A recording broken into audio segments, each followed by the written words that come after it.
breather. What you're hearing and seeing is a free-to-play, web-based Flash game called Gemcraft Labyrinth. It has existed since like 2013, 2014, somewhere in that. Actually, no, it says games of 2011, so it's existed for almost a decade. I only found out it existed earlier this year, or maybe very late last year. Have been thoroughly addicted to playing it ever since, and because of the decision to make Flash as a technology go away, I will perhaps never get to play it again.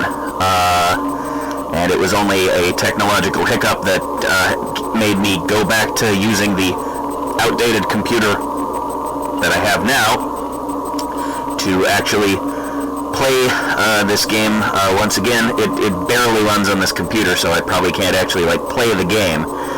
But as long as I had this occasion to go back to it, I thought about the fact that this game is soon going to be technologically impossible to play, at least without jumping through a whole bunch of hoops that I don't understand. And that makes me very sad, and I wanted to try and capture this little moment in my life and this bit of technology that's going to go away, and this game that I have enjoyed very much. What you're hearing right now is the start screen music, and you're seeing a little bit of the start screen, although this god-awful camera is definitely not capturing the image very well and probably not capturing the sound very well. But the sound design of this game is one of the things that I absolutely love about it, and so I wanted to see if I could commit some of this amazing atmospheric music to a digital record before it went away forever.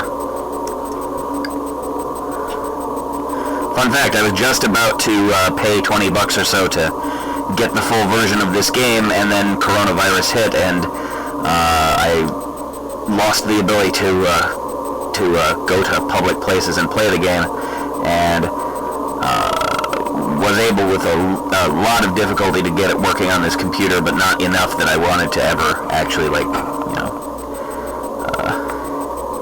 not enough that I wanted to pay for it, even though I'm missing out on a lot of the game experience, because I'm going to miss out on it anyway. I might as well keep my money.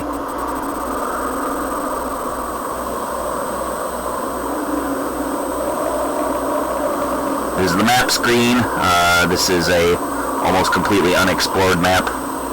I have played the game and gotten a much better map, but it's not complete, and if I can't have a complete map, I'd rather just have the beginner map, and that's, relevant in its own way.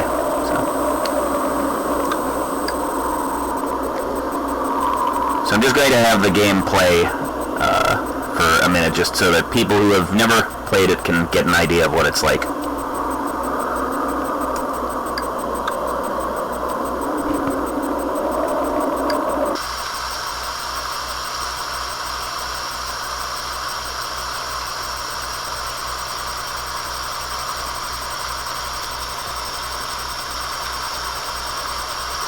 So this, assuming you can make it out at all, is what I find so amazing about this game. It is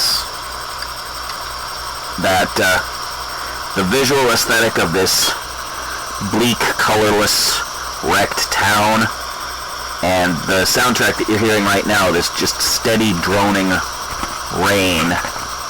It's just so incredibly desolate, and it really makes you feel as though you are the force of civilization standing against the hordes of ravening.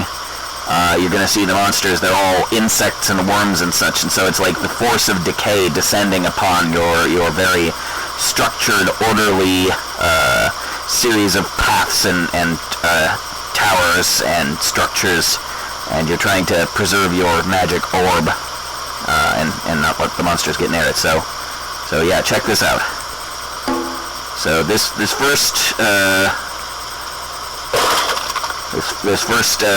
field is extremely easy, obviously, to just get you started on the game. So I'm gonna start it running.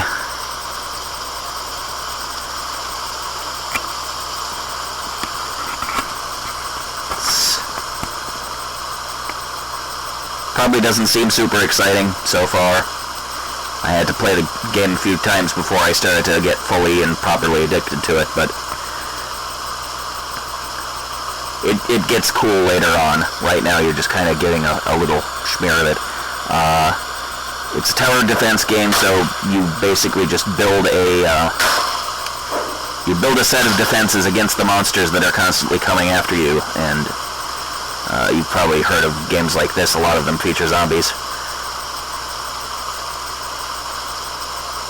It's running on minimal settings because my computer is crap.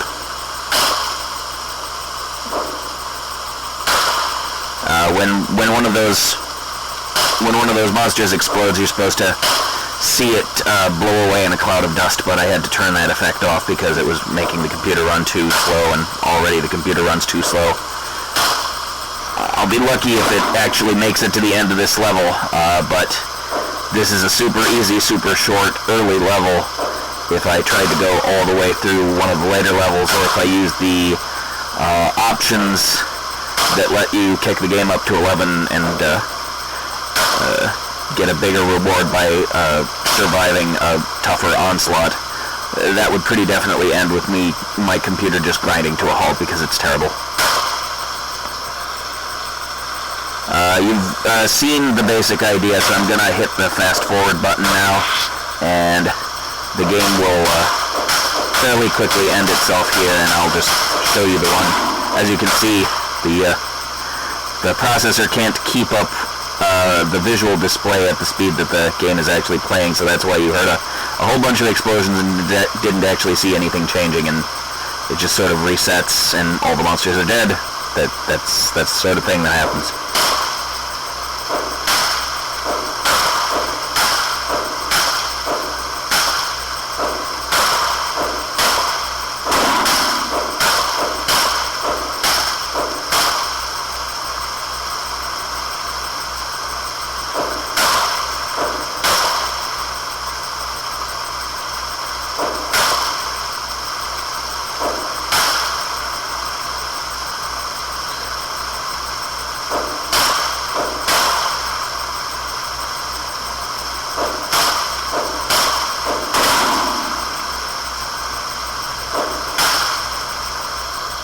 I'm gonna make this even faster now.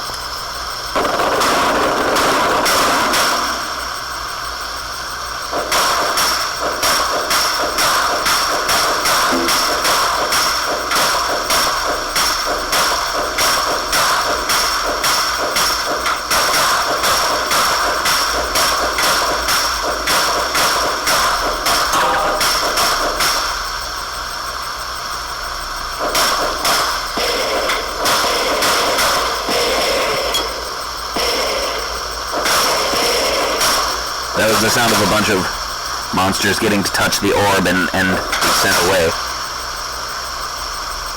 And now almost all of them are dead. So yeah, it's one of those games that kind of plays itself, but I love it. The ambiance of the rain and the steady stream of explosions.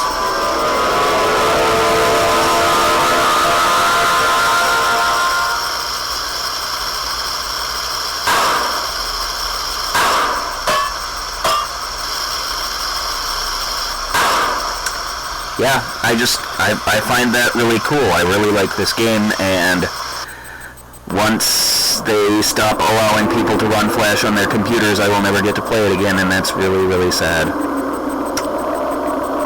That's all.